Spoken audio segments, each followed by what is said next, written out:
Bom, pessoal, boa noite a todas e todos que estão presentes já hoje aqui. Essa aula está sendo gravada e o que eu pediria para vocês aqui, para quem for possível, abrir a câmera para a gente ser uma aula. Eu vou fazer uma aula, depois a gente vai ter um bate-papo, então a ideia é que a gente troque ideia, tire dúvidas e tal. Essa aula ela faz parte do programa de treinamento de ultrassom pulmonar que a gente vem fazendo aqui para os assistentes da nossa UTI cirúrgica, que é o HCFM USP, coordenado por mim e por Caterine, que é a chefe da nossa fisioterapia. A gente vem fazendo um uso de um protocolo de treinamento em ultrassom pulmonar baseado no APECO, que é o protocolo desenvolvido pelo professor Roubi, da França, juntamente com alguns outros autores, em que a gente baseia o treinamento em ultrassom pulmonar de uma pessoa não experienciada com aparelho, com ultrassom e tudo mais, com os achados ultrassonográficos, a partir de 25 exames, e sendo a cada 5 exames a gente faz uma avaliação, sendo 25 exames supervisionados, claro, e 25 exames supervisionados com um sonografista, vamos dizer assim, mais experienciado naquele exame, e depois a gente tem uma avaliação a cada 5 exames que a gente vem fazendo. Esse método desenvolvido pelo professor Roubi é um método muito interessante, porque no final desses 25 exames, a gente consegue ter uma acurácia para esses novos sonografistas, vamos dizer assim, que se assemelha a de experts nos achados do ultrassom pulmonar. Então, além disso, né, essa é uma coisa que a gente vem fazendo os treinamentos ali 2 vezes por semana aqui na UTI. É um processo que vai durar alguns meses, então eu estou explicando isso aqui porque essa é a primeira aula ao vivo do curso, né? Inclusive os próximos alunos do curso vão assistir essa aula e vão estar vendo isso aqui também. E a ideia é que a gente, ao longo do tempo, esses treinamentos vão ser dados por mim ou por Caterine, e ao longo do tempo a gente tem algumas aulas aqui, que são aulas que a gente vai trazer mais conteúdo clínico, da prática clínica. Então, a ideia hoje aqui, eu vou apresentar os padrões de ultrassom pulmonar que a gente já começou a ver nos treinamentos. Quem ainda não fez o treinamento vai ser apresentado eles agora, e depois a gente vai entrar no protocolo Blue em si, que é o primeiro artigo do professor Daniel Lichtenstein, que ele vai falar sobre o uso do ultrassom pulmonar no diagnóstico diferencial da insuficiência respiratória aguda, tá? E que para a gente, no ambiente de terapia intensiva, no ambiente de emergência, é bem importante, tá bom? Então, essas aulas vão ser sistemáticas. Então, a gente vai ter hoje uma aula do Blue, depois a gente vai ter a aula do protocolo FALS, que tem protocolos hoje que a gente já conhece, o próprio Lichtenstein desenvolveu, protocolo de ressuscitação volêmica, que a gente pode guiar também por ultrassom pulmonar. Hoje a gente já tem estudos que mostram que o ultrassom pulmonar ele tem uma acurácia de razoável para boa, inclusive para demonstrar para a gente como é que se diz, a pressão de fechamento da artéria pulmonar. Então, assim, a gente tem várias utilidades para o ultrassom pulmonar que a gente vai, vamos dizer assim, preenchendo ao longo dos próximos meses aí com essas aulinhas online que a gente vai fazer, tá bom? Então, para quem puder abrir as câmeras, eu agradeço, para não estar falando aqui só para telas pretas, né? Obrigado, Roberto e Henrique, que já abriram aí, e a gente vai começar, então, agora aí a nossa aula, tá? Bom, para quem não me conhece, acredito que ninguém, mas meu nome é Tiago, sou médico diarista da UTI cirúrgica aqui do HCFM USP, tá? E nós vamos começar agora aí a nossa aula. Então, vamos lá. Bom, essa aula é baseada no artiguinho do professor Daniel Lichtenstein, que é o artigo do protocolo Blue. O professor Daniel Lichtenstein foi o pioneiro, né, com o uso do ultrassom dentro do ambiente de terapia intensiva, até coisas meio histórias aí, né? Um dos intensivistas mais antigos aqui da nossa UTI, o Mauro, conversei com ele recentemente agora, viu, Roberto? E aí eu estava trocando ideia com o Mauro, e aí Mauro estava dizendo para mim que na época que o Lichtenstein veio com essa história, eles vieram até aqui no HC falar sobre ultrassom pulmonar. Então, era uma época que todo mundo estava começando a ter muito tomógrafo e tal. O pessoal falou, peraí, vamos voltar a história para trás, ficar usando ultrassom dentro do ambiente de terapia intensiva. Tem tomógrafo que é muito mais acurado, muito mais preciso e tal. E o Lichtenstein, ele foi, né, assim, bem firme em manter a utilidade, que era um exame que não dava radiação, que podia fazer na beira do leito, muito fácil, muito, com acesso que não tinha contraindicação alguma, a gente não precisava mexer muito o paciente para fazer, que muitas vezes transporte corria riscos também no transporte do paciente dentro do hospital. E aí, enfim, hoje vocês conhecem o final dessa história, né? De como o ultrassom pulmonar ele acabou hoje se disseminando, e a gente tem hoje o point of care ultrassom sendo utilizado aí em todos os cenários. Hoje, principalmente, eu tenho a ideia de que, principalmente, os médicos generalistas, então, intensivistas, emergencistas e, mais na frente, né, já é uma atualidade, mas mais na frente, os médicos de família também, eu acho que o ultrassom ele é uma ferramenta muito poderosa para a gente que trabalha com o ambiente geral. A gente não vai substituir ultrassonografistas, mas ele é uma ferramenta muito poderosa para os ambientes que a gente trabalha. Então, vamos lá falar um pouquinho sobre o ultrassom pulmonar. Bom, primeira coisa, o Lichtenstein ele faz um resgate de um pouco da acurácia da radiografia de tórax, né?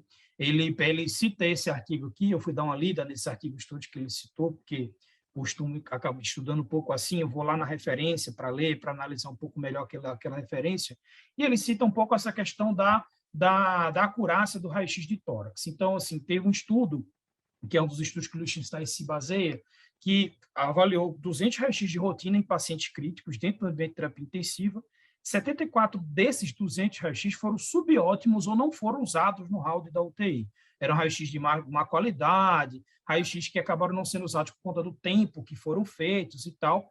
E das 126 radiografias que foram utilizadas, 43% mostraram alguma piora de condução cardiopulmonar, mas 57% dos pacientes não tiveram nenhuma mudança na conduta diária baseado no raio-x que era feito diariamente, que continua sendo ainda, dentro do ambiente de terapia intensiva, feito diariamente de rotina.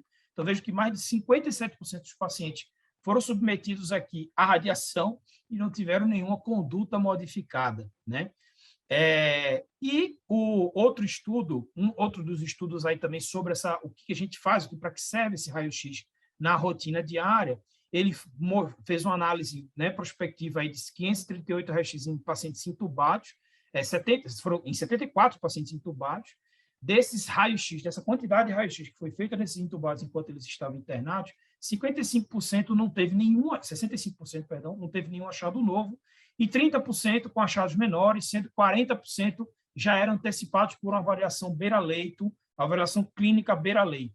Agora, em 13 pacientes, ou seja, 17% dos raios-x, a gente teve alguns achados importantes, né? Ainda hoje é um debate, é uma discussão muito grande, o uso do raio-x na rotina diária, né? Mas aí, e assim, quando a gente vai ver os diagnósticos, né, que foram feitos em alguns desses pacientes, que não tinham sido previstos em outras coisas, por outros exames, a gente vê ali malignidade, né, uma possível massa que não foi encontrada com outro exame, a pneumonia aspirativa, sepse, falência hepática, etc. Ou seja, de uma forma geral, o uso da radiografia dentro do ambiente de terapia intensiva diário, ela é uma coisa que vem sendo cada vez mais questionada, mais ainda agora, vejam que esses são estudos antigos, né? Esses estudos são de 82, 91.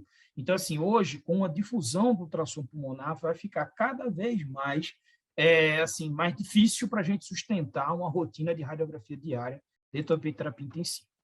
E um dos estudos mais interessantes, recentemente agora, foi a comparação entre a performance da ausculta, do raio-x de tórax na beira do leito e do ultrassom pulmonar nos achados que a gente vê no parênquima pulmonar. Então, a ausculta ela tem uma acurácia em torno de 61% para efusão pleural, 36% para consolidação alveolar e 55% para uma síndrome alveolar intersticial, que é a síndrome inflamatória. O raio-x, ele aumenta a acurácia ali para 47% para derrame pleural. A gente tem derrame pleural que a gente muitas vezes não consegue enxergar no raio-x. 75% para consolidação alveolar e 72% para síndrome intersticial. E o ultrassom pulmonar, ele mostra aqui para a gente uma acurácia de 93% para efusão pleural, 97% para consolidação alveolar e 95% para a síndrome intersticial. É interessante que, assim, hoje, com a prática, a gente vai percebendo que, muitas vezes, a gente hoje tem, por exemplo, a gente costuma ter muito paciente com toracostomia, com dreno no pulmão, a gente costuma ver muitas vezes o paciente que foi drenado pelo raio-x. Você consegue enxergar que o raio-x do paciente está expandido. A cirurgia, por exemplo, passa, então vamos tirar esse dreno do paciente que já expandiu depois do dreno do pneumotórax. E o que a gente vê quando passa o ultrassom? Ainda tem um pouquinho de pneumotórax ali em cima, residual, que o raio-x não consegue ver, e a gente consegue ver pneumotórax muito pequenos com ultrassom pulmonar. Então, assim, de fato, a acurácia do ultrassom pulmonar é uma coisa que tem que colocar a gente a treinar cada vez mais o uso dessa ferramenta. Então, vamos lá. Então, vamos falar um pouco das áreas ultrassonográficas, né? O que a gente vai, primeiro, para onde a gente vai procurar? Então, o protocolo Blue, desenvolvido pelo professor Daniel Lichtenstein, ele acaba dividindo o tórax, grosso modo, em 3 áreas. A zona 1, que é uma zona mais anterior, que é delimitada tanto pelo externo quanto pela linha axilar anterior. A zona 2, que é a delimitada pela linha axilar anterior e a linha axilar posterior, aqui atrás.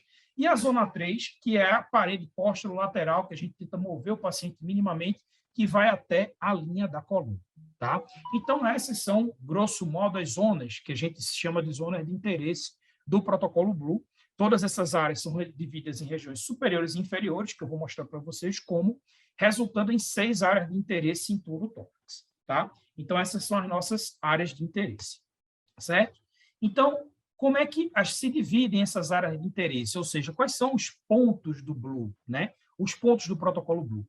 Você vai colocar 2 mãos no tórax desse paciente, mas veja, você tem que ver se o tamanho da sua mão é o tamanho que equivale mais ou menos à mão do paciente. Porque a anatomia do tórax do paciente meio que corresponde a 2 mãos desse paciente aqui, para você chegar na linha frênica, né? Na linha ali do seu diafragma, tá? Então, se você coloca 2 mãos mais ou menos do tamanho da mão do paciente, abaixo aqui da clavícula, você vai conseguir dividir o tórax em 2 partes. No meio dessa mão de cima vai estar o upper blue point, ou seja, o blue point superior. No meio da mão de baixo vai estar o lower blue point, ou o ponto, o lower blue point, ou o ponto blue inferior. E quando você desce, você chegou aqui, colocou as 2 mãos, certo? Definiu aquela linha do lower point, do ponto de baixo, define essa linha, vem descendo aqui até a linha axilar posterior e a gente tem o PLAPS. O que é esse PLAPS? Aqui, que eu vou até dar um zoom para vocês. Vejam que vem descendo da linha do ponto inferior até a linha axilar posterior. O que é esse PLAPS? Ele é o ponto póstero-alveolar ou o ponto da síndrome pleural. É aí onde a gente vai conseguir encontrar melhor se o paciente tem efusão pleural ou consolidações, porque é o ponto que fica na região ventilatório dependente. Lembra quando a gente estuda a síndrome de desconforto respiratório no adulto? Então, a gente tem aquelas regiões que são mais ventilatório dependentes, que são as regiões onde vão consolidar mais líquido, vão juntar mais líquido, ou consolidação. Então, vai estar na região posterior e inferior. São regiões muito perfundidas, mas pouco aeradas normalmente. E facilmente a gente consegue, nesse PLAPS, nesse ponto, encontrar efusão pleural ou consolidação. Tá certo? Então, esses são os nossos pontos. Então, vejam que, com esses pontos, o que a gente vai estar observando, a gente divide o tórax em 6 pontos. 2 superiores, 2 inferiores, 2 PLAPS. Certo? Beleza. Então, até aqui, sem nenhum mistério, tá? Então, vamos analisar agora os padrões de ultrassom pulmonar. Quais são os padrões? Eu estou invertendo um pouco a ordem de apresentação que o professor Daniel Lichtenstein traz no artigo para ficar um pouco mais didático. Então, vamos lá. O que é um pulmão normal? Quando a gente coloca o nosso probe em cima de um pulmão normal, a gente espera que esse pulmão ele esteja aerado, certo?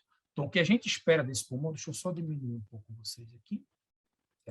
O que a gente espera nesse pulmão é que ele seja um pulmão que esteja aerado, tá? Então, um pulmão aerado é um pulmão que vai ter o que a gente chama de muitas linhas A, ou seja, um pulmão aerado é um pulmão que a gente vai ver as linhas A, que são artefatos horizontais, deixa eu colocar um zoom aqui para vocês, só um instantinho, aqui, que são artefatos horizontais, certo? Repetitivos, gerados pela linha pleural. Vocês estão vendo aqui vários artefatos que são repetições da pleura. Vejam, lembrem, o ultrassom pulmonar, ele identifica, ele avalia aquele espaço pleural e um pouco abaixo da pleura. O ultrassom pulmonar ele não vai ver lá o fundo do pulmão ou uma região muito mais profunda do pulmão. Ele vai ver achados mais superficiais, mais próximos da área onde você está ensonando com o seu probe, certo? Então, para isso, é importante que a gente tenha em mente que na hora que a gente coloca o probe, a gente tem que saber o que a gente está vendo ali perto de onde a gente está colocando. Ou seja, onde eu estou colocando meu probe é por ali, naquela região que eu estou ensonando, que eu vou encontrar alguma alteração ou não. E o que a gente mais deseja encontrar é um pulmão normal, que é um pulmão que tem esses artefatos que a gente chama de linha A. O que é a linha A? É uma reverberação da pleura. Então, está lá sua linha pleural, pequenininha, bonitinha. Olha aqui a linha pleural, ó, bonitinha, certo? Branquinha. E aí, você tem, quando tem um pulmão aerado, o que a gente tem ali? A gente tem o intestino, tem bastante ar dentro dos alvéolos, né? Bastante ar, e a gente vê uma reverberação, como se o ar reverberando ali naquele parênquima pulmonar. Isso daí a gente chama de linha A, tá? Tem um professor meu aí de terapia intensiva que ele dizia que a linha A era a linha do eco, né? Quando a gente vê assim, a gente vai pleura, pleura, pleura, pleura, pleura, como se fosse um eco, para a gente entender, para a gente lembrar, gravar, que é um eco da linha pleural, certo? Então, são esses artefatos horizontais e repetitivos. Tá. Bom, além disso, além de ver a repetição das linhas A, a gente vai ver também o que a gente chama de lung slide. O que é o lung slide? O lung slide nada mais é do que a movimentação dessa linha pleural. Vocês vão, quando a gente ensonar em cima, ao olho nu, a gente já vai ver a pleurinha se movimentando. O que é aquela movimentação pleural? Não é nada mais, nada menos que o deslizamento da pleura visceral sobre a pleura parietal, certo? Esse deslizamento entre as pleuras é o chamado movimento pleural, ou lung sliding, tá? Quando a gente tem alguma dúvida, se a gente tem movimentação pleural olho nu, a gente pode colocar no modo M. Ao colocar o calipezinho do modo M, né, o marcador ali do modo M, a gente aperta o modo M no nosso aparelho, que é o M é de motion, de movimento, que ele vai detectar melhor, com mais acurácia, o movimento daquela região onde a gente coloca o nosso marcador. Colocou o marker do modo M em cima da pleura, a gente vai ver esse sinal aqui, que é o chamado sinal da areia da praia. Vejam que aqui você tem movimentação aqui embaixo. Opa, meu mouse está aqui. Você tem movimentação aqui embaixo, esse chamuscado, que parece uma areia da praia, é o sinal da movimentação da pleura. E aqui você tem uma área parada, uma área como se fosse ali o horizonte, entendeu? Então, como se fosse aquele horizonte ali, onde não tem nada se movimentando, que é acima da linha pleural, que é exatamente aqui. Ou seja, quando a gente tem o seashore sign, ou sinal da areia da praia, né, significa movimentação. O que significa isso, então? Então, meu pulmão normal, ele tem que ter duas coisas que são fundamentais para eu classificar esse pulmão como normal. Linha A, de reverberação, um predomínio de linha A. Você pode até ter linha B, que a gente vai explicar depois, mas de duas para menos, tá? É de duas para menos, menos de duas, né? Sim, até duas você pode ter. E a movimentação pleural com o sinal da areia da praia. Se você tem movimentação pleural, ou seja, se eu tenho movimentação pleural, eu já excluo o quê? Pneumotórax, certo? Pelo menos naquela região que eu estou analisando, não tem pneumotórax, tá bom? Então, eu já excluo pneumotórax, e se eu tenho linhas A, significa que o meu pulmão está aerado, aeração, tá bom? Bom, onde que a gente vai janelar, e isso é fundamental que a gente entenda, onde a gente vai, como é que a gente vai fazer uma boa janela. Vejam, hoje eu estava até no treinamento com os meninos que estavam aqui hoje, eu estava insistindo muito na gente ter uma boa imagem, que muitas vezes a gente não consegue identificar bem os achados diagnósticos porque a nossa imagem está ruim. Então, para a gente ter uma boa imagem, a gente vai construir o chamado bat sign. O que é isso? É o sinal da asa do morcego, que a gente, quando a gente tem um paciente que está deitado na nossa frente, no caso aqui na terapia intensiva, você vai colocar o seu probe sempre na vertical, com probe marco cefálico, tá? E aí você vai ver dois espaços, duas costelas, e o espaço intercostal é onde você vai ver a movimentação pleural, onde vai ter o seu espaço pleural. Como se fosse uma asa de morcego aqui, fazendo essa asinha de morcego entre as duas costelas e o espaço pleural aqui no meio, reverberando, né? Porque bate-saem, porque o morcego tem aquela coisa, né, que ele se comunica ele escuta muito com sons, como é que chama, rapaz? Com emissões infrassonoras, eu esqueci agora como é que é esse negócio do morcego. Mas vocês entenderam o recado, tá? Que é o que mais importa. Então, para a gente fazer uma boa janela, um bom janelamento, para a gente conseguir ter uma boa imagem, tá bom? Bom, então o foco aqui, que eu sempre gosto, toda vez que eu ensino qualquer coisa, eu sempre gosto de focar no que é o padrão normal. Então, foco. O que é o pulmão normal? O pulmão normal é o pulmão aerado e que se movimenta. Esse é o pulmão normal. Um pulmão aerado e que se movimenta. Se o pulmão se movimenta, a gente não tem o pneumotórax, e a gente provavelmente não tem muitas consolidações ali, a gente vai falar disso daqui a pouco. E é um pulmão que está aerado. Ou seja, onda A, lung sliding, pulmão normal. Predomínio de ondas A. E a gente vai falar por quê depois. O que são as linhas B? As linhas B são artefatos hidroaéreos que têm um aspectozinho aí em cauda de cometa, que a gente chama. O que é esse aspecto de cauda de cometa da linha B?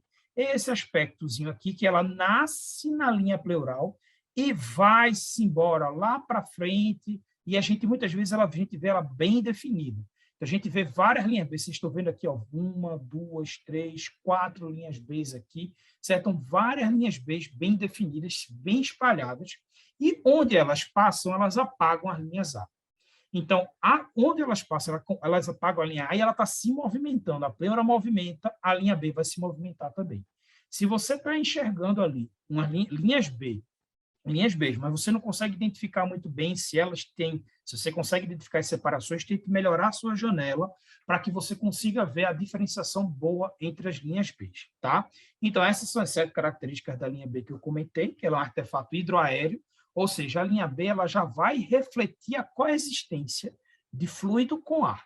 Então, você tem ar no pulmão, mas você já tem fluido, certo? Que com essa coexistência de fluido com ar, e principalmente o fluido, ele vai ter uma impedância acústica maior. Por isso que ele não vai fazer mais aquele eco que fazia onde a linha B passa, obviamente, você não vai ver aquele eco que a linha A fazia. Tá? Então, você vai ter fluido no septo interlobular com alvéolos ainda cheios de ar. Então, os seus alvéolos, eles estão ainda repletos de ar. O alvéolo está ali funcionante, está cheio de ar.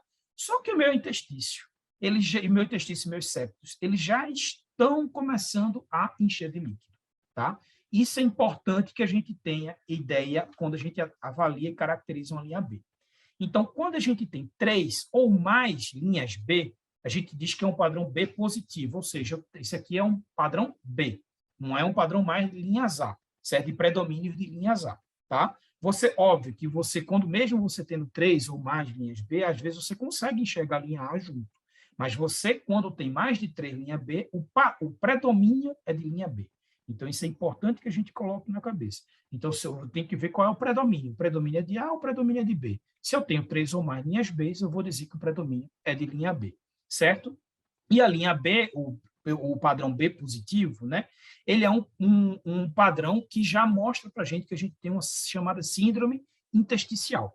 Caterine, quando ensinou para o pessoal que já nos treinamentos iniciais, a fisioterapia costuma dividir em 4 partes, assim, que é um pouco diferente do que a gente vai apresentar para vocês no protocolo Blue, como eu vou mostrar. Mas a fisioterapia costuma dividir em pulmão aerado, uma forma mais simples, pulmão aerado, padrão intersticial, padrão alveolar e o padrão de consolidação.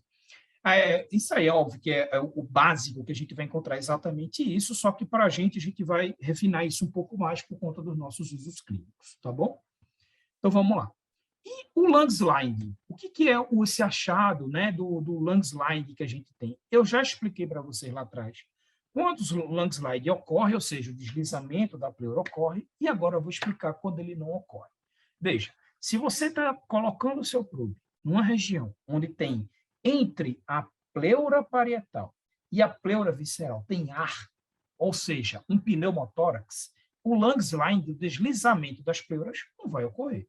Se esse deslizamento pleural ele não vai ocorrer, é esse o padrão que a gente vai achar no ultrassom pulmonar. A gente vai ver uma completa ausência de linha B. Ora, se você não tem o deslizamento pleural, você não tem a pleura parietal nem a pleura visceral se movimentando, você não vai ver a linha B saindo dali. Então, você não vai ver nenhuma movimentação pleural a olho nu. Aí você vai lá no seu modo M, modo motion, coloca o marker do modo M em cima da sua linha pleural e você vai ver esse chamado sinal do código de barras ou da estratosfera. O que é o sinal do código de barras ou da estratosfera? Esse sinalzinho aqui que você não vai ver aquele chamuscado de movimentação como tem no sinal da areia da praia, né? O Sandshore Sign. Ora, você pode, se você nunca viu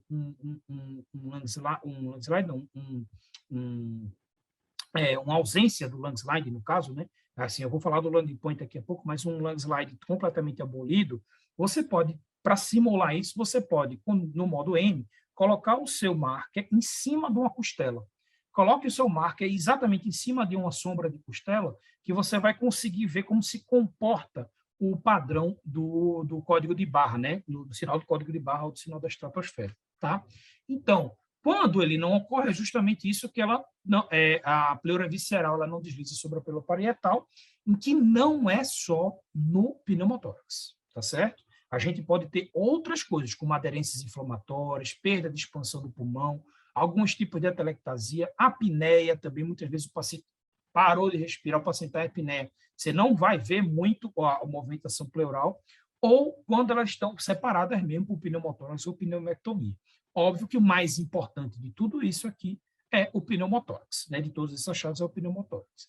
Então, pensar sempre, se você tem landslide abolido, não tem movimentação pleural, com linhas A, você vai procurar pneumotórax.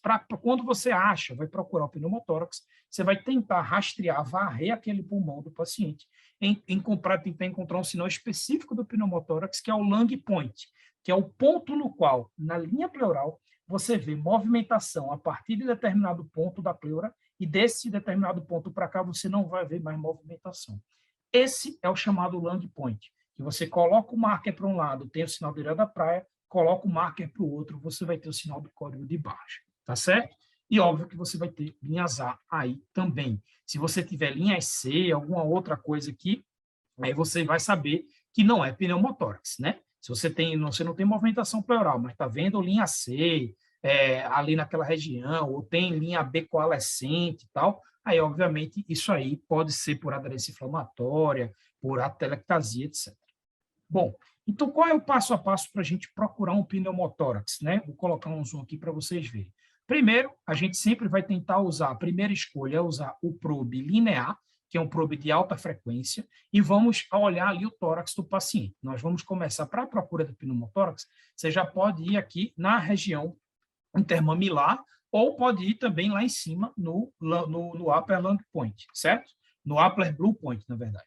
Então, você pode ir lá em cima, mas você pode também pegar aqui na linha intermamilar, perto do externo, e aí você vai procurar ali sempre primeira escolha o linear, segunda escolha o convexo, terceira escolha o probe setorial, certo? Então, você vai procurar naquela sua imagem, na orientação cefalocaudal, como a gente já falou antes, tá? Então, a gente vai sempre começar, veja, a gente vai começar daqui, da região do externo, e vai varrer o pulmão. Vamos varrendo esse pulmão inteiro à procura de movimentação pleural, tá? Então, vejam aqui que interessante, ó, a gente vai ver, vai procurar, a gente vai comparar os dois pulmões, obviamente, mas vejam aqui, ó, o pneumotórax, aqui o pulmãozinho aqui, ó, atelectasiado, fechadinho. Então, você vai estar varrendo esse tórax. Aqui embaixo, ó, na região mais posterior, opa, eu vou ver movimentação pleural. E aí você vai seguindo, vai chegar uma hora que você não vai ver mais movimentação pleural. Esse aqui é o chamado lung point, certo? Então, aí,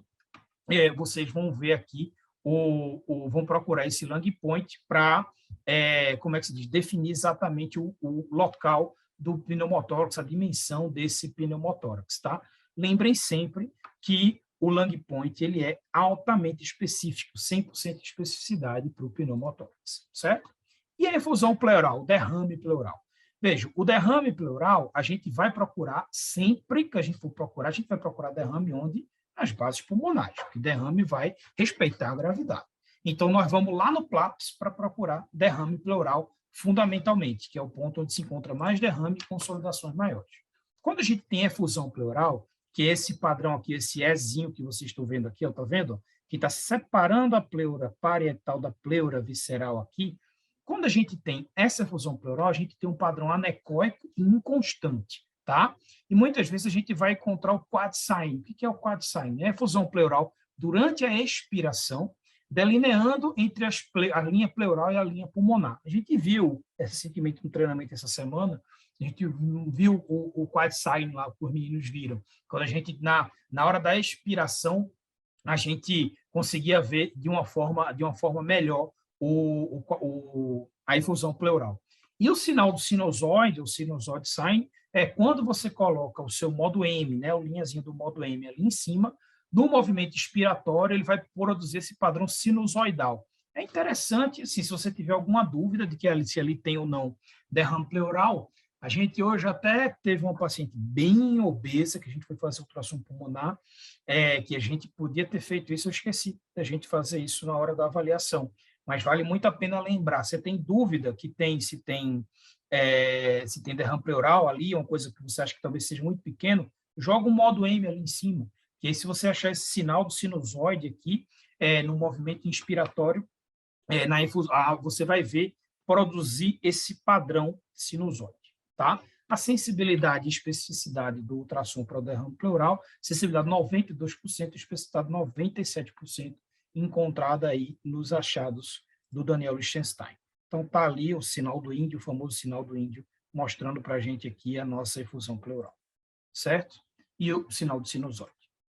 Bom, e aí como é que a gente vai fazer essa avaliação? A gente vai lá no PLAPS, né? Como a gente comentou antes aqui, ó, nós vamos lá no PLAPS, tá? Aqui a gente pode fazer ali no PLAPS tanto a avaliação com probe convexo quanto com probe setorial, mas ali no PLAPS não é legal a gente fazer com probe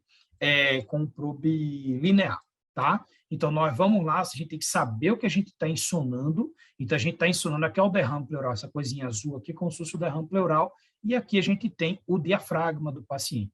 Então, a gente vai ensonar exatamente essa linha, vejam, também céfalo-caudal, com o nosso marco, probe marque para cima, cefálico, tá?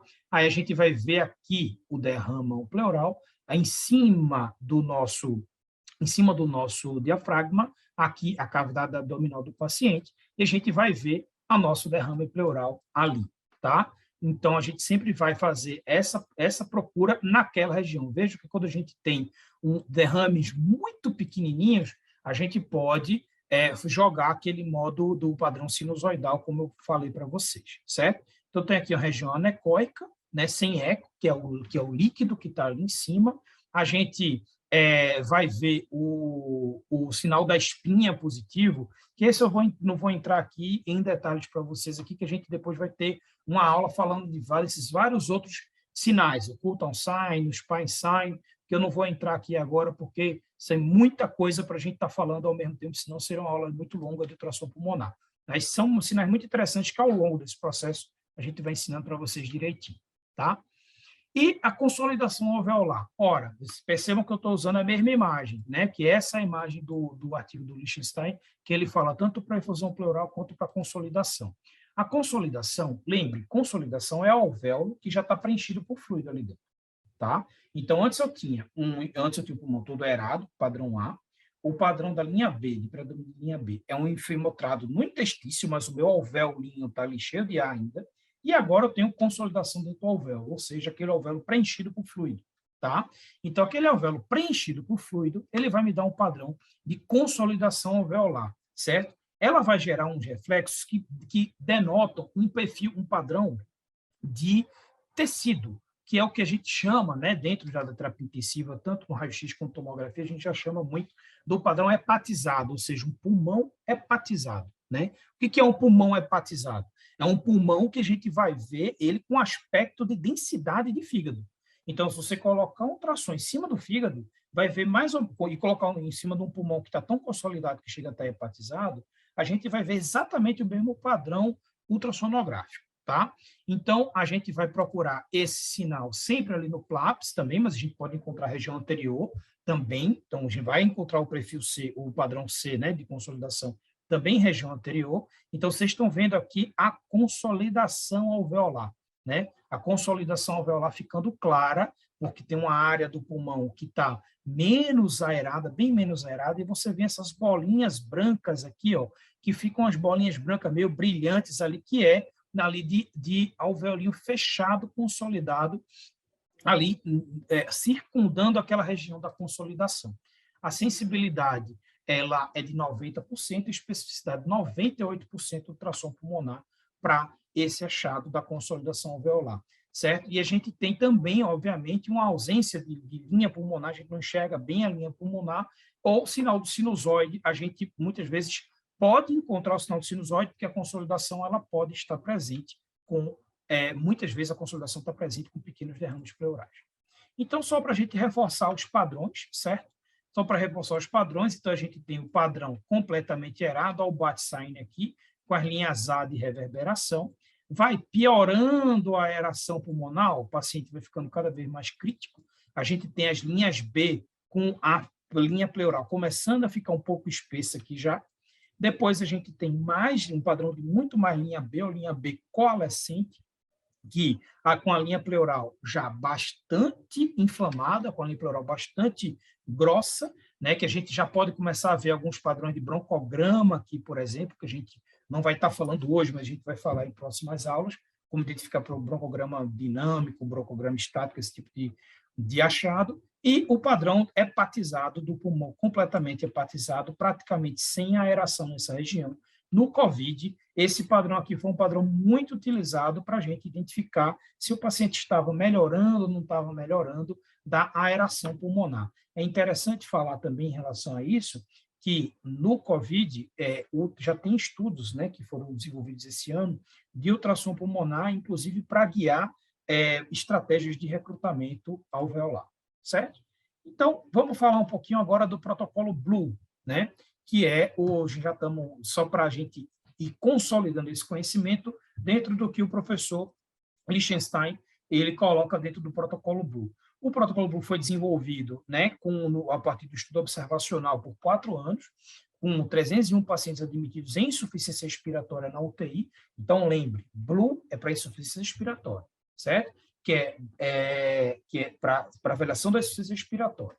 Então, diagnósticos oficiais, dos diagnósticos diferenciais, foram definidos por métodos consagrados, como tomografia, raio-x, cultura, BNP, eco. Então, a gente teve esses diagnósticos por esses exames e, por outro lado, o pesquisador ia lá e fazia um ultrassom pulmonar. Esse pesquisador fez ultrassom pulmonar em 301 pacientes na admissão da UTI. Olha como foi a pesquisa. Os pacientes chegavam na UTI, em 3 minutos, enquanto o paciente estava sendo admitido, eles iam lá, faziam o ultrassom pulmonar, rastreavam o pulmão do doente e tinham lá o seu achado e colocaram isso num consolidado de dados, tá? Sem atrapalhar esse manejo admissional. Então, como é o roteiro do protocolo Blue, que já foi consagrado hoje, né? Não vou falar, fazer uma análise pormenorizada do artigo, que não é o nosso objetivo hoje aqui, porque já é um artigo, que ele é o artigo clássico, que já foi consolidado na literatura, mas para vocês entenderem o roteiro. Então, ó, o roteiro. Primeira coisa, a gente vai ter um fluxograma que eu vou mostrar para vocês lá no final. A gente vai procurar linha A, B, se tem linha A presente, linha B presente, se tem 3 ou mais de 3 linhas B. Landslide, movimentação pleural. Se está presente ou está abolida a movimentação pleural. Se está presente ou não o land point, ou seja, o ponto na pleura onde você, a partir dali, você não enxerga mais a movimentação pleural e para cá você enxerga, que é o ponto específico para pneumotórax, né? Se você tem presença de linhas C, de consolidação alveolar, e presença de efusão pleural. Então, esses achados que eu já apresentei para vocês são esses achados, não tem nada de mais que a gente vai procurar no protocolo Blue. Então, a gente quis começar esse treinamento do protocolo Blue porque ele é um protocolo que ele é simples de entender e os achados de ultrassom pulmonar, a gente não tem coisas muito difíceis, muito escabrosas no ultrassom pulmonar para a gente estar entendendo também não.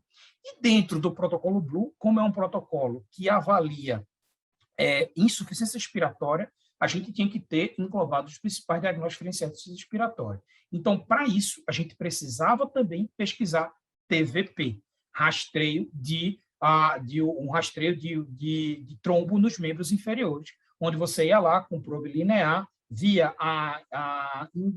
um vaso, uma veia que não colaba, né, nem necessariamente você encontrar o trombo, mas se você está indo lá, fazendo toda vez a movimentação de colabar suas veias, vai seguindo desde a femoral, vai descendo até lá embaixo, vai pegar na região poplítea e tal, você vai encontrar, se você encontrar em algum lugar uma região onde não colapsa aquela região venosa, aquilo ali você pode ter um trombo naquela região venosa.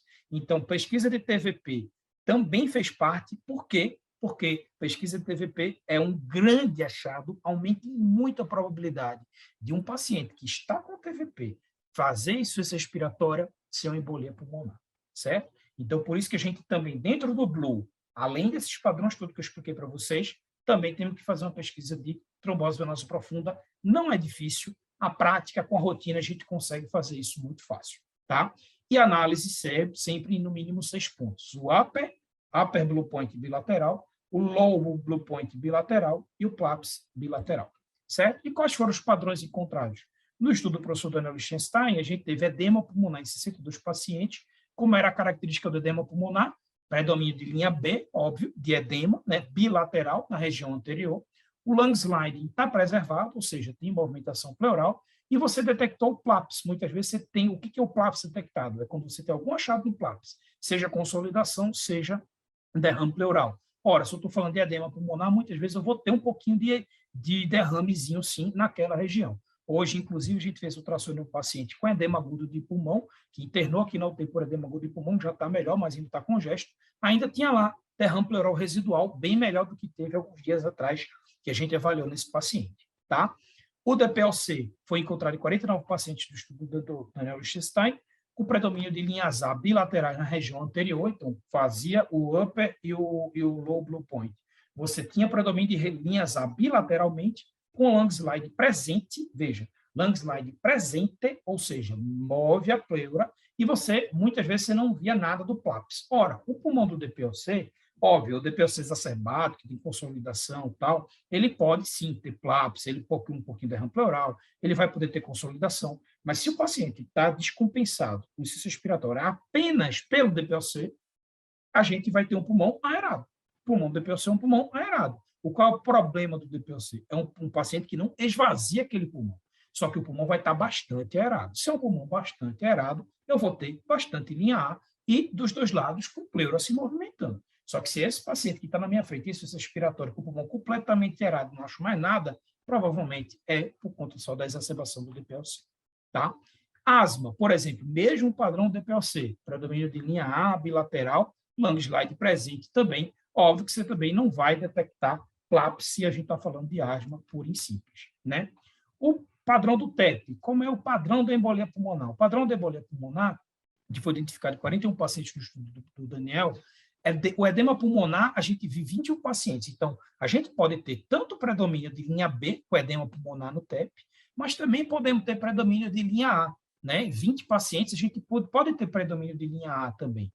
A gente vai ter lung slide. Agora, o que vai ser mais importante para você? Você pode ter tanto edema quanto linha A, mas se você tem o paciente insuficiência respiratória, seja com linha B, seja com linha A, mas você achou trombose venosa profunda, seu diagnóstico sindrômico vai guiar você para pensar que aquele paciente está fazendo um TEP, ok? Isso é importante a gente começar a fazer essa associação clínica. Pneumotórax foi encontrado em 9 dos 301 pacientes. Então, gente, o pneumotórax é o quê? Um pulmão que a gente descolou a pleura parietal da pleura visceral. Então, a gente vai ter linha A em todo o tórax. O lung slide vai estar completamente abolido, então você não vai ver a movimentação pleural. O lung point, dos 9, eles conseguiram encontrar lung point em 8 pacientes. Às vezes, a gente não consegue encontrar o lung point, porque, às vezes, o lung point ele vai ficar ali por trás de uma costela, a gente não vai conseguir enxergar. E o PLAPS, às vezes, teve presente em 5 desses pacientes que tiveram pneumotórax, né? Ou seja, teve algum achado ali no PLAPS, seja pequeno derrame, seja uma consolidação naquela região do PLAPS. E na pneumonia, que foi o achado, o diagnóstico que eles mais deram ali naquele estudo do Lichtenstein, que encontraram em 83 pacientes, vejam que eles acharam, dos 83, acharam alguma coisa no PLAPS em 75. certo? Ou seja, vai no PLAPS que você vai achar alguma coisa que lhe sugira pneumonia, ou que lhe sugira pneumonia, né? Em 16 casos, a gente tinha predomínio de linha B anterior com landslide. Em 9 casos, a gente tinha predomínio de linha B anterior sem landslide, ou seja, você tinha muita linha B, mas não tinha movimentação pleural, mas você tinha linha B. Ora, se você não tem movimentação pleural, mas você tem linha B, você não tem pneumotórax. Lembre, a ausência de movimentação pleural não significa necessariamente pneumotórax. Se você tem um pulmão que está acometido ali naquela região anterior, que você tem uma consolidação ali, ou um vidro fosco muito importante naquela região, que já está inflamando aquela pleura não mexe, ela não vai mexer, não por pneumotórax, ela não vai mexer por conta da inflamação regional, certo? Em 12 casos, a gente tem uma coexistência do padrão A em um pulmão e o padrão B no outro. E o mais interessante, em 18 casos, a gente teve consolidações anteriores sem landslide, é isso que eu falei para vocês agora, sem landslide em 9, né, em metade deles, então você tem consolidação e não tem landslide, não tem movimentação naquela região que está consolidado, e o PLAPS em 19 casos, de uma forma, o PLAPS em 19 casos, junto com consolidação. Perdão, faltou essa coisinha aqui do junto com consolidação, certo? Então, de uma forma geral, fazendo uma análise de todos esses achados e combinando esses achados, o professor Daniel criou 3 principais perfis, que, na verdade, no próprio artigo original ele já expande para 5, porque ele coloca o C e o PLAPS, né, para a gente tentar identificar melhor, com melhor sensibilidade e melhor especificidade, como eu vou mostrar para vocês. Então, quais foram os perfis propostos pelo Lichtenstein nesse artigo? O primeiro é o perfil normal. Então, o perfil normal é um perfil A, sim, PLAPS, ou seja, o pulmão está completamente aerado, você vai lá na rede do PLAPS, você não encontra nada, não tem derrame, não tem consolidação. Esse é o pulmão normal, certo?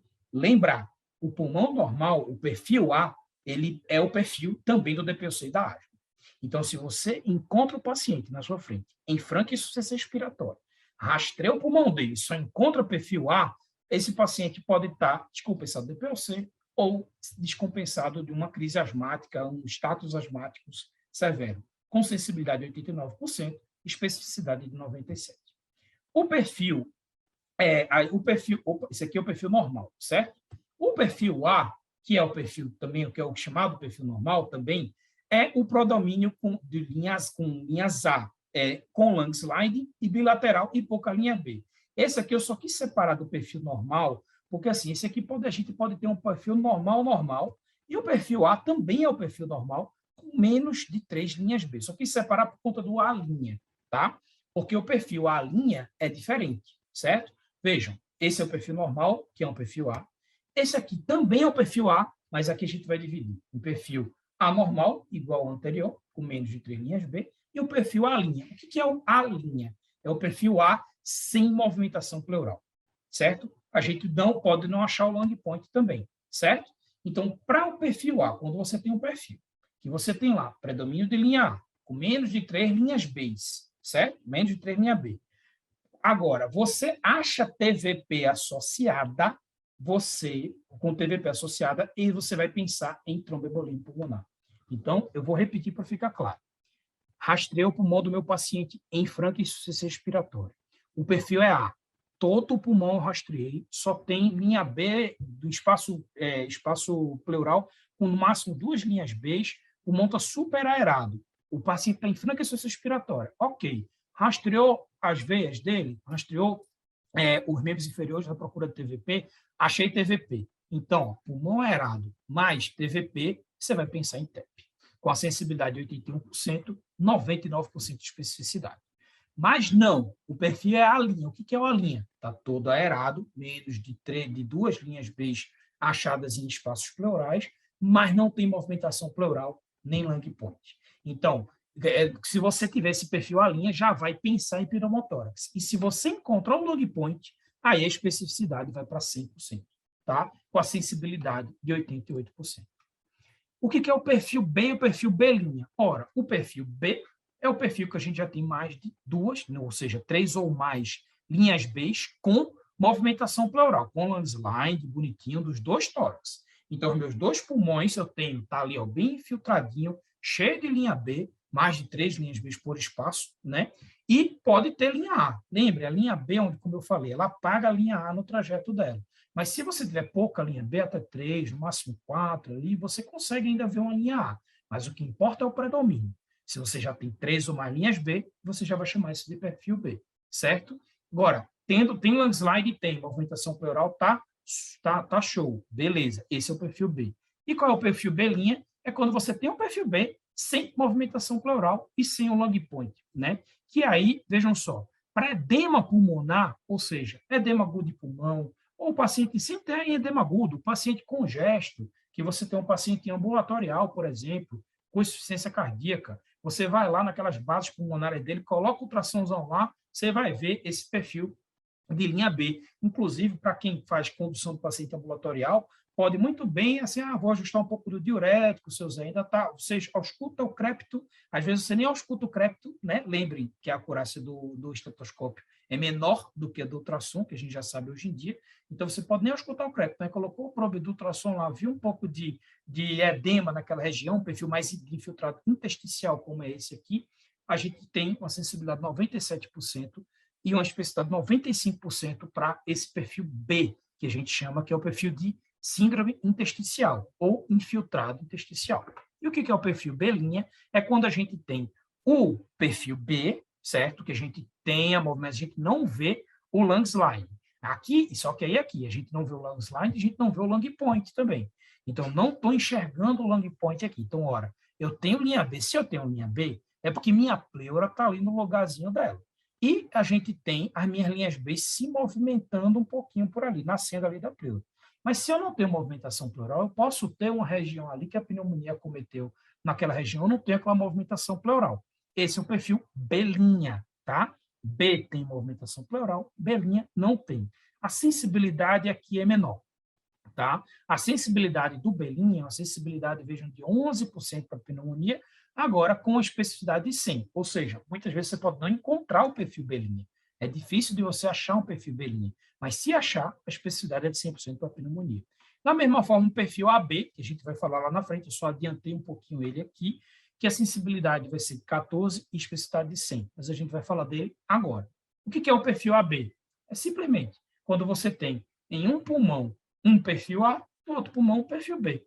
É só isso. Predomínio de linha A em um tórax e B no outro. E você, óbvio que você vai estar sempre analisando esses espaços e você vai. A Caterine, nossa fisioterapeuta, quando ensinou para o pessoal dos primeiros treinamentos, ela ensinou a pontuar pelo protocolo também do Liechtenstein, se não me engano, acho que é o LUS, que vai lhe dar pontos aí para você acabar somando quantos pontos você acha a partir do padrão de alveolar, intersticial e consolidação.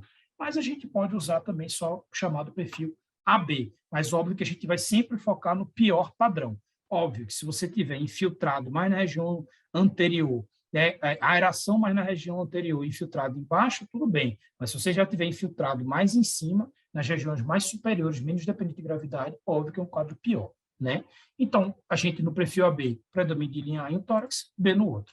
Para pneumonia, como eu já falei lá atrás para você, do B', e agora falando do AB, 14% de sensibilidade, 100% de especificidade. E os perfis, que são perfis aí que não fazem tão parte do diagnóstico dos perfis oficiais lá do Daniel, mas ele descreve no próprio artigo, que é o perfil C e o PLAPS. O PLAPS é quando a gente vai lá e encontra já encontra ali derrame pleural, síndrome alveolar posterior, que a gente já pode encontrar ali já a consolidação, e o perfil C, que a gente vai estar olhando ali também no PLAPS, principalmente, mas a gente pode ter consolidação em qualquer lugar do tórax, aí a gente vai ver essa consolidação anterior, chamada perfil C, certo? Para pneumonia, né? Eles têm o perfil C tem uma sensibilidade de 11%, especificidade de 99%, e o perfil A, que está ali todo aerado o pulmão, mas tem PLAPS, já tem um pouco mais de sensibilidade, 42% de sensibilidade e 96% de especificidade. Juntando todos os padrões para a pneumonia, a gente tem uma especificidade de 94%, uma sensibilidade de 89%. E esse, para finalizar, é o guia, a árvore de decisão do ultrassom pulmonar que o professor Daniel Liechtenstein ele propõe. Então, primeira coisa que você vai procurar, se tem movimentação pleural. Se tem movimentação pleural, então você vem para cá. Não, tem movimentação, minha pleura está movimentando. Opa, beleza. Então, o perfil é A ou o perfil é B.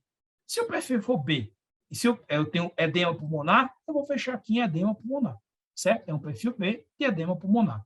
Mas se é um perfil A, está aerado o pulmão. Vejam, eu estou falando de um paciente em insuficiência respiratória, lembrem disso. É um paciente em insuficiência respiratória. Estou colocando ultrassom no pulmão, ou o paciente já foi entubado, enfim. Estou colocando ultrassom em cima do pulmão. Tem movimentação pleural? Tem, venho para esse lado de cá. Se tem linha B, é edema pulmonar. A gente tem muito edema naquele pulmão. Se a gente está falando do perfil completamente aerado, tudo bem. Vamos vasculhar as pernas desse cidadão para ver se tem trombose venosa. Tem trombose venosa? Tem. Você vai dizer, ih, rapaz, esse cara tem uma alta chance de estar fazendo um TEP aqui. Mas se às vezes estão livres, aí você vai procurar o PLAPS. Se no PLAPS você consegue encontrar consolidação, derrame pleural, aí você vai pensar mais em pneumonia. Se você no PLAPS não tem nada, se você tem vejam que eu estou falando de um perfil A, ou seja, completamente aerado, paciente que entrou em insuficiência respiratória, você vai pensar no DPOC ou na asma. Se você, depois de ver o Lange-Line, já viu logo um perfil AB ou um perfil C, pneumonia. Interessante isso. Por que AB ou C? Ora, congestão não escolhe um pulmão, né, para ficar congesto, né? Congestão congestiona logo os dois pulmões. Então, se o problema do cara é cardíaco, por exemplo, sobrecarga de volume, insuficiência cardíaca, ele vai fazer congestão nos dois pulmões. Não vai fazer em um e no outro vai ficar aerado. Isso não vai acontecer. Então, se você já tem um perfil AB ou o perfil C de consolidação, já vai direto para a pneumonia.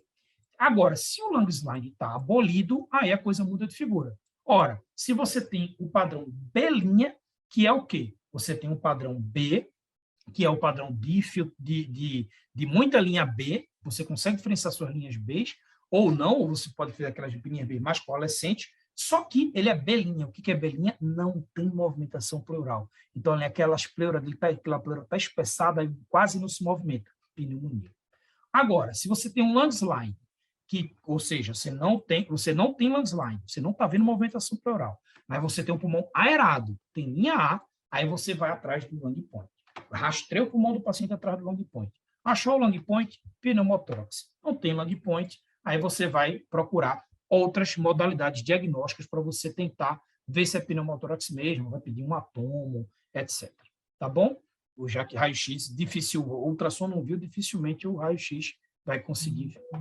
Então é isso, queridos e queridas, muito obrigado. Estamos abertos agora para dúvidas, perguntas e etc.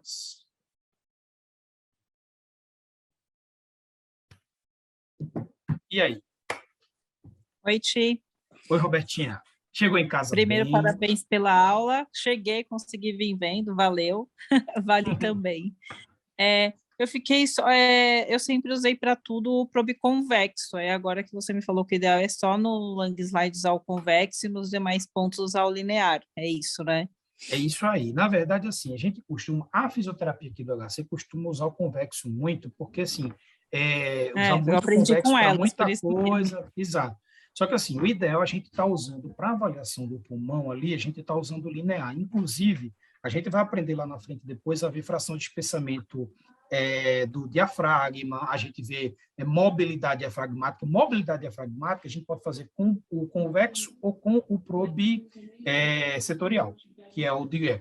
Então, para a mobilidade do diafragma, paciente que tem lá fraqueza muscular e tal, para desvio de ventilação mecânica, a gente pode fazer com qualquer um dos dois. Agora, a fração de espessamento tem que ser de alta frequência para o diafragma. Agora, para o pulmão, o ideal é a gente rastrear primeiro com linear, e se você tem alguma dúvida, muda ali para o probe convexo. Certo? Legal. E aí, turminha, mais dúvidas? Thiago, posso perguntar rapidinho? Claro, Henrique, fica à vontade. Primeiramente, obrigado pela aula, foi muito boa mesmo. Eu tenho uma pergunta específica, assim, no protocolo Blue, ele dividia, como você disse, em 6 pontos, basicamente, né?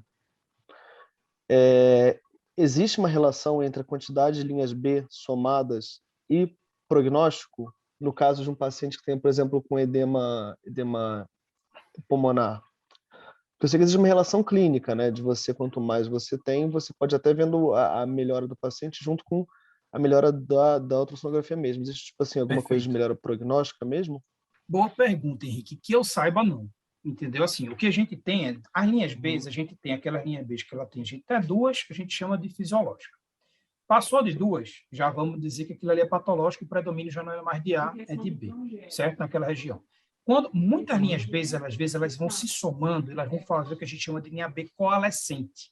Quando a gente não consegue identificar, isso são coisas que eu não falei aqui, foi bom você ter perguntado, mas quando a gente não consegue diferenciar, a gente está vendo que a linha B fica aquele facho de luz, assim, aquele facho grande de luz, que quando você não consegue diferenciar a divisão entre as linhas B, que a gente chama isso de linha B coalescente, é um padrão mais de alveolar, padrão de infiltrado alveolar, não necessariamente consolidação, mas de infiltrado alveolar, porque ele não descreve isso no Sim. blue. A gente já tem essa descrição um pouco mais depois.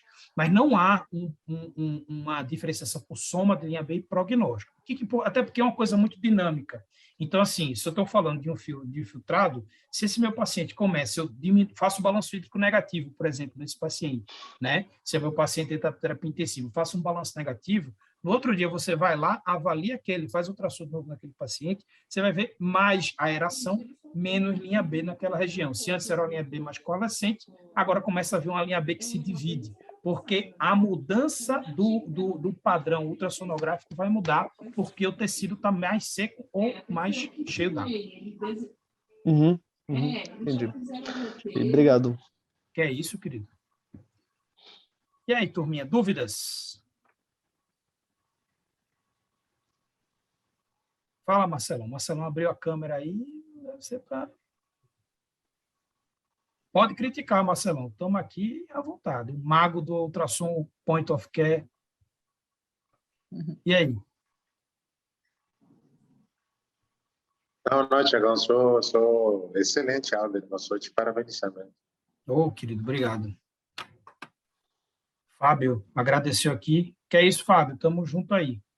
Então, a gente vai ter várias dessas aulas aqui para frente ainda, tal, fazendo sempre as coisas da correlação clínica, e aí a gente vai mandando aí para vocês. Álvaro, Rodrigo, Luísa, Vitão. Obrigado, Vitor, pela presença e participação. Dúvidas, Vitão?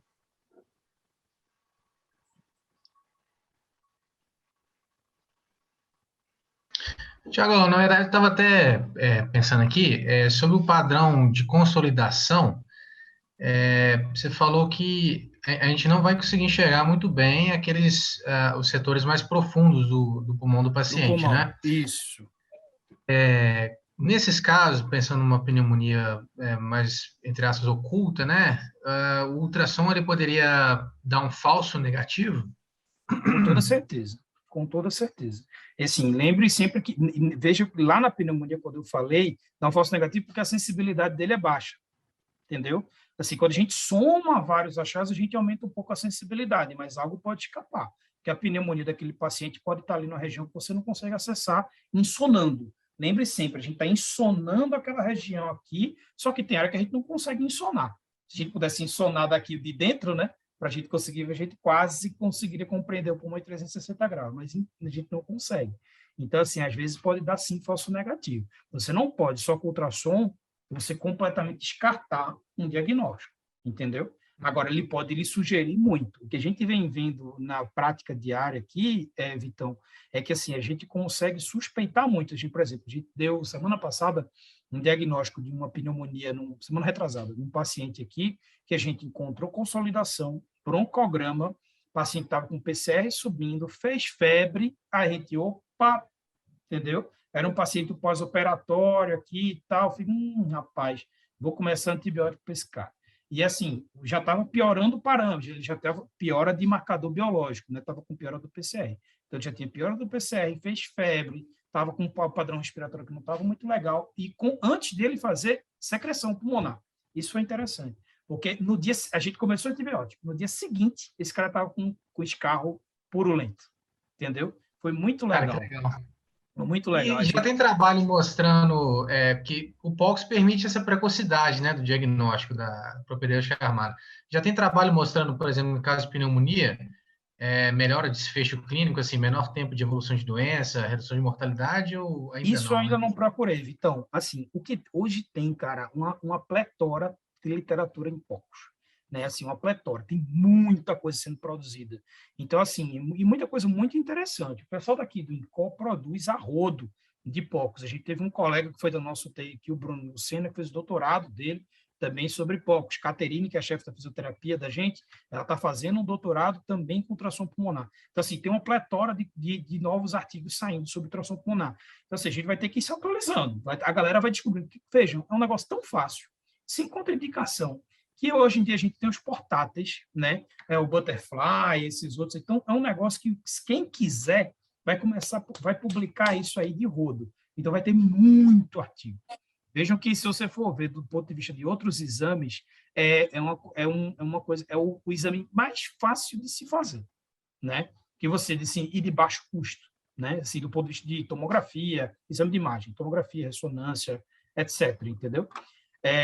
Boa, Lucão. É isso aí, Lucas. A gente vai fazendo junto esse modo M aqui na UTI.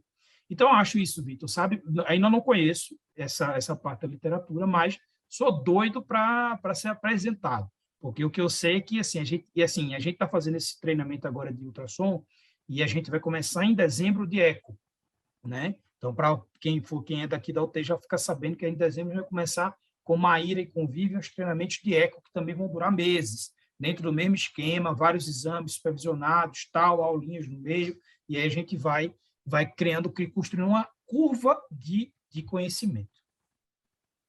Mais dúvidas?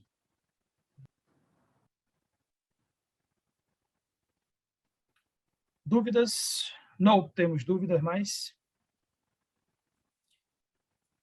Bacana. Beleza, galerinha. Bom, pessoal, então é isso.